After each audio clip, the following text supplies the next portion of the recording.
नमस्कार दोस्तों, स्वागत है आपका हमारे चैनल पर, जहां हम आपके लिए लाते हैं भारतीय संविधान के हर अनुच्छेद की आसान और सटीक जानकारी। आज हम बात करेंगे अनुच्छेद 3 की, जो बताता है कि भारत में नए राज्य कैसे बनाए जाते हैं या किसी राज्य की सीमाओं में बदलाव कैसे किया जा सकता है। तो वीडियो को अंत तक जरूर देखिएगा, क्योंकि ये न सिर्फ एक संविधान की बात है बल्कि हमारे देश की एकता और अखंडता की कहानी है। तो आइए जानते हैं अनुच्छेद 3 क्या कहता है। तो अनुच्छेद 3 कहता है कि संसद को अधिकार है कि वह कानून बनाकर भारत के किसी राज्य को विभाजित कर सकती है, दो या अधिक राज्यों को मिलाकर एक नया राज्य बना सकती है, किसी राज्य की सीमाओं में परिवर्तन कर सकती है, राज्य का नाम बदल सकती है। ध्यान दें, ये अधिकार केवल संसद को है, राज्य विधानसभाओं को नहीं। बात करें इसकी प्रक्रिया की, अब सवाल आता है क्या संसद सीधे ये सब कर सकती है या नहीं। इसके लिए एक प्रक्रिया होती है। राष्ट्रपति सबसे पहले उस बिल को संबंधित राज्य की विधानसभा को भेजते हैं ताकि वे अपनी राय दे सकें। लेकिन ध्यान दीजिए, राज्य की राय अनिवार्य नहीं होती, सिर्फ सलाहकारी होती है। इसके बाद संसद में बिल पेश किया जाता है और दोनों सदनों के पास होने पर वह कानून बन जाता है।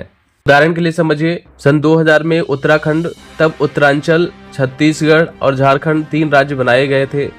2014 में तेलंगाना आंध्र प्रदेश से अलग कर नया राज्य बनाया गया। इन सभी मामलों में संसद ने अनुच्छेद 3 के तहत कानून बनाया।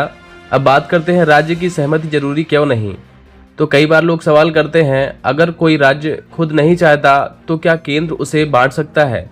उत्तर है हाँ, क्योंकि भारतीय संविधान में भारत को यूनियन ऑफ स्टेट माना गया है, लेकिन ये कई समझौतों से बना संघ नहीं है। इसका मतलब है राज्य केंद्र सरकार की अनुमति के बिना भारत से अलग नहीं हो सकते और ना ही उनकी सीमाओं में कोई स्थायी रूप से फिक्स माना गया है। इसकी आलोचना की बात करें, कुछ विशेषज्ञों के अनुसार यह अनुच्छेद राज्यों की स्वतंत्रता पर सवाल उठाता है, लेकिन दूसरी ओर यह राष्ट्र की एकता और अखंडता को प्राथमिकता देता है। कई राज्यों में जब नए राज्य बनाने की मांग उठती है, जैसे विदर्भ, गोरखलैंड या हरित प्रदेश, तो अनुच्छेद 3 का ही सहारा लिया जाता है। तो दोस्तों, अनुच्छेद 3 हमें यह सिखाता है कि भारत एक लचीला और विकासशील राष्ट्र है, जहां जरूरत पड़ने पर राजनीतिक सीमाएं बदली जा सकती हैं, लेकिन राष्ट्रीय एकता सबसे ऊपर है। अगर आपको यह जानकारी पसंद आई हो तो वीडियो को लाइक करें, चैनल को सब्सक्राइब करें और कमेंट करके बताएं अगला वीडियो किस अनुच्छेद पर चाहते हैं। धन्यवाद।